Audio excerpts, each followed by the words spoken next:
paradigm shift, contemporary spaces for sound and electronic music culture. My name is Brendan Power. I am the Deputy Chair of the Institute for Sound and Music, and it is a great pleasure and an honor for us to be here today to share with you the project that we've been working on for the past few years, to talk about shifts in contemporary spaces in sound and electronic music culture.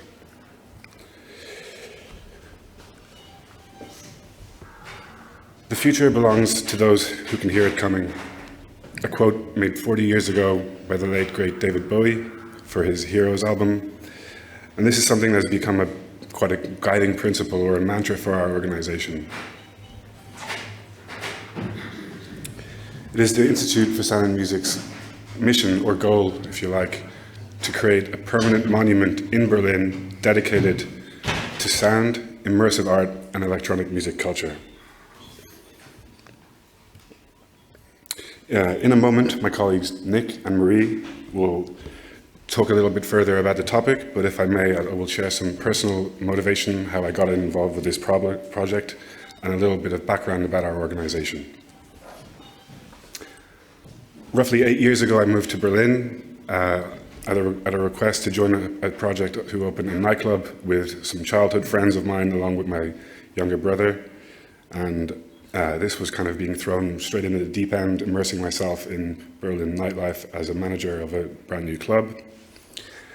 It was in this position as manager of the club Kleine Reise that I started to become in contact with the very vibrant and popular nightclub and electronic music scene in Berlin.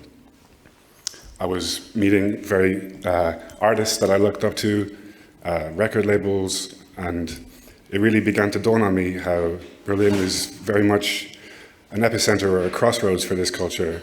I sort of liken it to the Hollywood of electronic music and sound. You have lots of fantastic, as I mentioned, lots of fantastic artists living there. You have great record labels, infamous and fabled nightclubs, many companies producing music software, also music hardware, and also many of the greats from the past and present living there and living and breathing. While working in the nightclub, I came in contact with many individuals who came to Berlin to experience this nightlife culture, who were coming to spend the weekend in the clubs and immerse themselves in that. These people were quite passionate and engaged in this topic and needed very little guidance in terms of nightclubs. However, for those who were coming on a Wednesday, Thursday, Friday, or even Monday, Tuesday afternoon, a trend emerged. I kept getting the same question. Where do we go on Wednesday? Where do we go on Thursday afternoon? What do we do when we're not partying in clubs or enjoying concerts? My answer was always quite the same. I would encourage them to check out the classical institutions in Berlin, the majestic Pergamon, the more contemporary space at Hamburger Bahnhof. I would check gallery listings and recommend those to those people. These always went down quite well. The people were satisfied and they had a nice time, but it struck me that this didn't really speak to the reason that they were in Berlin. And I started to wonder why there wasn't a more fulfilling space that would very much speak to these interests. It was at this stage that a conversation between Nick, my colleague, and I started to develop, and we started thinking about what could be done to fill this gap. This led to us to begin the project under the working title, The Museum of Sound. Fast forward almost 3 years later, and we met with a group of individuals in August 2016 to found what we are now calling the Institute for Sound and Music, a non-profit organization dedicated to the history and culture of sound, immersive art, and electronic music. We did this project along with Maria and a number of dedicated individuals, and now our members number almost 20. Among those members, we have connected and influential figures such as Frank Brettschneider, the founder of the Raster Noten label, Molo Schelder, who is an advocate for females in electronic music. She runs the Heroines of Sound. We have Alex Young, who is a co-founder of the music platform SoundCloud. Matthew Herbert, who is a British composer and musician and also director of the BBC Radiophonic Workshop. Luis Manuel Garcia, an ethnomusicologist and lecturer at a university in Birmingham, who writes on electronic music. And our most recent member is Daniel Miller, founder of the influential Mute label. On a weekly basis, our day-to-day admin team consists of 6 members, working both part and full-time, almost every day, pushing our agenda forward. We believe, at the heart of our project, we believe that sound and electronic music have emerged from their infancy over the past couple of decades and matured alongside their audience, who have also aged well. We also believe that the future of electronic music and sound culture lies not only in festivals and clubs, but increasingly in contemporary art spaces and institutions. And I'd like to invite my colleague Nick to speak a little bit more about that.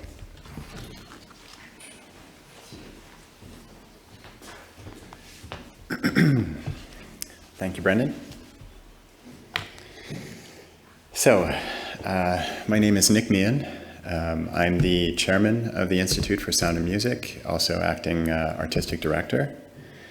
And I would like to talk a little bit about the background of what's inspired this talk of a paradigm shift into contemporary spaces, and particularly what's inspired me on this topic. So several years ago, I was in Boston studying synthesis and electronic music production. And there was a course that I took that was a little bit outside of the traditional music path, which was called People, Place, and Power. And this course really identified the synergy of these 3 topics, the significance particularly of how these topics result in a powerful or meaningful experience. And what I'd like to focus on specifically with this is place. The discussion of place and how this at the time started to kind of spark my interest in this overall topic. So in this time frame, my peers were all studying similar things, again with synthesis and electronic music, and at that time we found that it was very hard to find a place outside of academic environment to follow what it was that we were passionate about. There were plenty of places for musicians in indie rock bands, jazz bands, or if you were a DJ, you could book a night at a club of this kind. But for us, there really wasn't a place necessarily. So confronted with these situations, I think typically the answer is you build your own. And we set out, a group of us set out on a bit of a quest to find a place, which ended up being in the Chinatown district of Boston, an open warehouse space where we started hosting our friends over the course of the evening, 8 to 10 different groups or acts, 10-minute, 20-minute performances, very kind of rapid-fire situation. And this became pretty popular among our friends, but also within our extended community. So at this point, we started attracting friends that were also doing visual art, painting and creating installations, and other friends that were even during our events, writing poetry. Very kind of do-it-yourself, but exciting kind of atmosphere that we had created. And it reached its peak. There was a point where we couldn't really do too much more with that space. Our time in Boston collectively was coming to an end. And the question that I had among my peers was, where do we go from here? And from an outside perspective, Berlin, as my colleague Brendan was saying, is a bit of an epicenter of culture, specifically in regard to electronic music and sound. And so surely there had to be a place like this for us in Berlin. And so traveling there and settling into the city, it was interesting to find that it's not as common as you would think. Medium-sized spaces, there were plenty of them, but finding these spaces that had, 2 working speakers or weren't in a basement necessarily, this was a bit hard to find. So again, we built our own. And this resulted in a place that we called a sound space, Feed Sound Space. And here we built our own walls, we built the acoustics, we focused on the idea of space to create the kind of experience that I would like to be in as an artist, or I can imagine my peers feeling comfortable in as an artist, working in sound synthesis, electronic music, audio-visual performance, surround sound, immersive works on a rudimentary level. So this program at Feed Soundspace, it lasted for roughly 2 years. And in the course of that time, it gave us the opportunity to secure a partnership and a residency at a local contemporary art institute. And that was Kunstwerk, the KW Institute for Contemporary Art in Berlin's Mitte district. So this really brought things to a new level for us. We began to experience sound events on an institutional level and working with more established artists, and also being given access to one of Berlin's most gorgeous spaces for contemporary art. And it's these spaces that really started to make me think. Also around this time, beginning this conversation with Brendan again, that there are many monuments in Berlin that are dedicated to culture. I would even say many monuments throughout the world that are dedicated to culture that are gorgeous but remarkably silent. And meanwhile, sound seems to be reserved for festivals, for club nights, and occasional exhibitions in these amazing places. And this brings me to the topic of this discussion, the shift, this paradigm shift. And so the question really is, how great would it be to present technology that was previously reserved for academic institutions to the public more frequently, to promote local discourse and artistic works that evolve over time, to permeate the culture and have this focused on the disciplines of sound, immersive art, and electronic music. And that really is, for us, the shift, to associate these disciplines with a new kind of museum experience. And our community, local to Berlin, but also I would say throughout the world, would benefit greatly from this direction. And for that to happen, we would need a place like the ISM. So to build it, we are beginning with a campaign. And this campaign is to demonstrate what an experience of this kind can be. And that campaign is comprised of 3 major exhibitions dedicated to immersive art in an audiovisual context, sound in a non-musical context, and electronic music in a historical context. And the first of these exhibitions premieres in March of 2018 at Berlin's Martin Gropiusbau, and it's called the ISM Hexadome. And my colleague Marie will tell you about this. Thank you.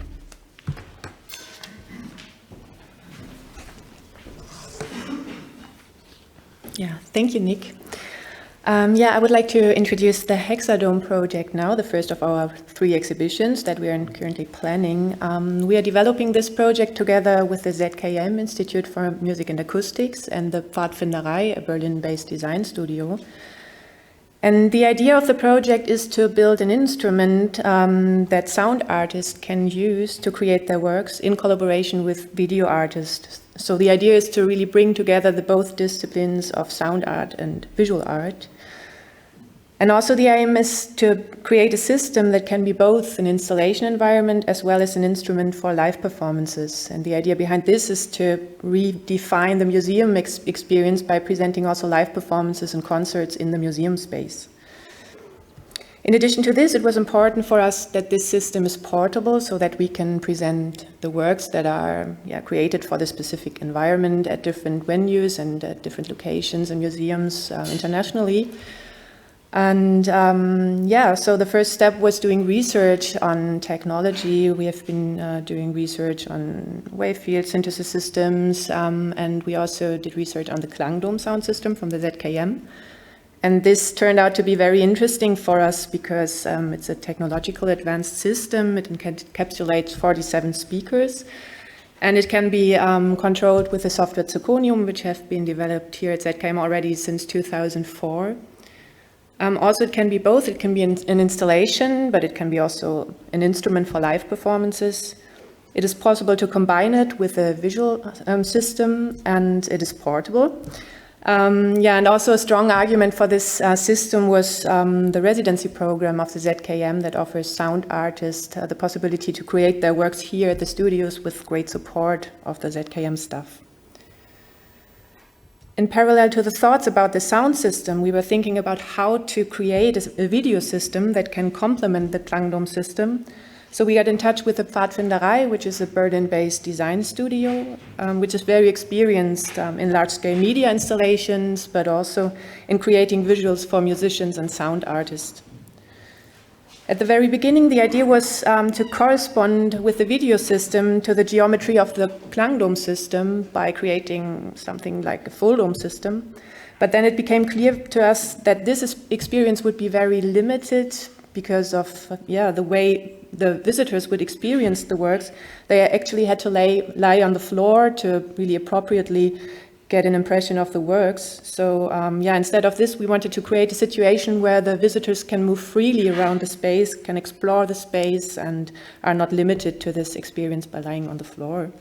So we decided to create hexagonal system, and as you can see here, the idea is to have a space which is open, where you can freely move around and explore the sound, but also the light and the visuals. It has a capacity of around 150 visitors, and it can be used as a multifunctional space, so not just for presenting artworks, but also for doing lectures, workshops, presentations. It encapsulates 43 Meier sound speakers, as you can see here. So this is the speaker disposition of this structure. And the idea is to commission 10 new works by sound and visual artists next year. And each sound artist will be invited to have a residency period here at the ZKM to get familiar with the Klangdom sound system and to get familiar also with Zirconium. And for the video artist, the Pfadfinderei will give support and will create a structure to work with the system. When we were starting to work on the curation, we decided to define some criteria for the selection of artists. And first of all, it was important for us to have a good balance between established artists and emerging artists. We were also interested in inviting artists from the non-academic field that are not really familiar with institutions and with universities. Also, a criterion was the gender balance, which turned out to be the most challenging criterion so far. And also we wanted to invite non-European, non-Western artists to not just include artists that are already popular in Europe, to really bring in new perspectives to this project. So we asked Norient, Network for Global and Local Sound and Media Culture, which is a Swiss-based think tank and research collective, to do research within the project to find sound artists that never have been presented in Europe before, or that are not really popular here in Europe. And also the idea is to invite the institutions that are going to present this project in the future to commission new works. So ideally, with every presentation at different venues and different museums, different festivals, there will be new works commissioned for the system. So that there will be more and more works created for this system that can be presented. The first presentation of the project is planned for end of March 2018. And this will be at Martin Gropiusbau, which is a museum in Berlin, which is dedicated to contemporary art.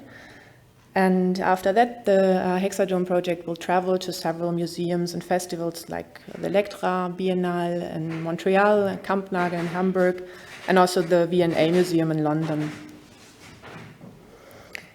I hope that this was an inspiring presentation for you. We are very open for collaboration, so feel free to get in touch. I mean, this is the first project that we are planning, and we would be really happy to get in touch and to get your feedback and your ideas on this whole idea. And yeah, this is our email address. We are here. Let's have a beer. I don't know. Yeah, get in touch with us. Thank you.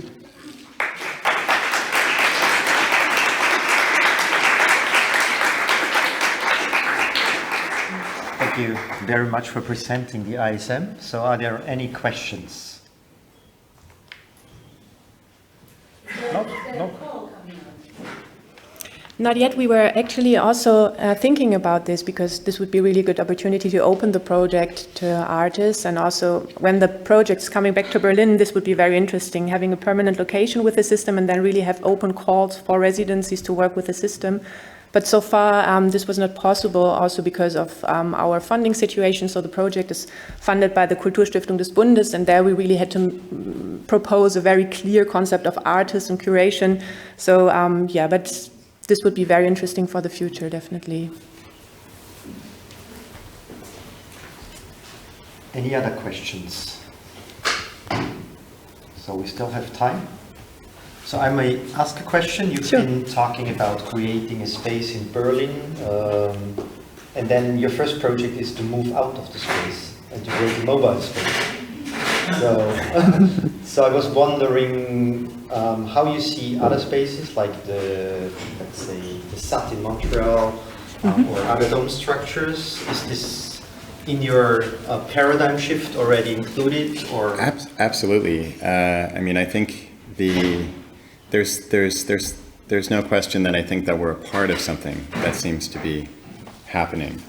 The part of this that I think where we don't have a space at the moment, and so using the spaces that are available to us to start contextualizing these works in the museum experience, I think is what this portion is about. But the goal is ultimately to have a dedicated space that is in that field. Yeah. I think it's nice to have a mobile space. Oh, because sure. It brings you closer to people very often. Right. You can move the space to the people other than the people to Berlin. But both is nice. Thank you very much. Are there any other questions? Yes, please. I just wondered, do you have any strategies? Have you tried something in order to have the sound and visual artists work in an interesting or meaningful to the site way together?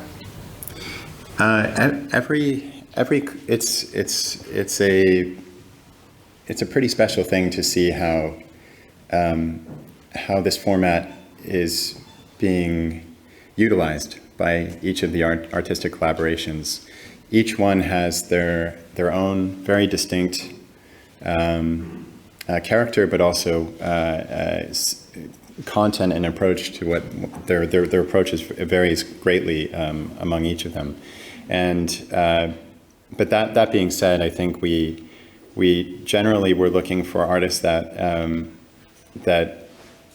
were providing this structure. We're not the ones telling the story, but just providing the framework in a sense, where they can really have the clearest channel or connection between themselves and the audience. And how they express that, I think, we're giving them a lot of freedom to do that in their own way. But the result of this, we're really starting to see come about right around this time. Actually, we have a few people that have started the residencies here in ZKM, and then seeing the artistic concepts come forward. So yeah, does that answer your question roughly? Okay. I think we still have time for another question. Jared? Yeah. Thank you very much for the presentation. I have one question. If you're saying giving the artists a lot of freedom, it sounds so simple to us, but it's really seriously meant. How much time do you give the artist? How much to prepare? I give you a background. So Sure. So Yeah. No. You are aware that I think Friday last or the week before there was this opening of 4D sound Yeah. in Aleppastraße in Berlin. So most of us somehow stepped inside something like that or know about 4D sound. There was this opening, 4 artists. Now I don't want to sound blunt, but it was just another club night yeah, with 3D audio, something was flying around, but it was still the same paradigm, so everyone was looking at the DJ, VJ, whatever, so spatial perception was actually not taught in a way, it was not perceivable, learnable. So how much time do you give or are planning giving artists to actually utilize this kind of monstrous, wonderful playground? This is an excellent question. I think part of this shift really has to do with the giving a new context to these works. And so, like you said, you know, it typically falls into this kind of this framework where you feel, like you said, you feel like you're in another club environment or nightclub sort of situation. And the way that we've structured this exhibition, we have an opening evening, which is in most cases there's a performance aspect to it. But probably the more interesting side to this is that it's an opening for an installation. So each artist collaboration, they have a pre-recorded piece that is on display over the course of multiple days following the opening night. And so this is, and on top of that, you know, we had opportunities to host this in some pretty amazing places in Berlin, but hosting it in a traditional museum, I think, was very important to captivate this kind of element within the experience. And so, on that side, we're giving the audience this time frame where they can return to it over the course of multiple weeks that we have this hosted. But then on the artistic side, the artists have their residency periods where they're developing the concept not only for performance, but also to have a creation that's an installation that creates a different kind of atmosphere, creates a different kind of dialogue. Yeah, Maybe and the artists, they are invited to spend up to 1 month here at ZKM, so they really have time to get familiar with the structure, with the system. And then there will be also a residency period in Berlin, so there is always at least 5 days prior to the presentation time for doing rehearsals and sound checks and to finalize the pieces. And yeah, I absolutely agree, this is very important to give the artist also time to work with these very specific systems. Okay, thank you very much. Thanks for having presented this nice project and being encouraging enough.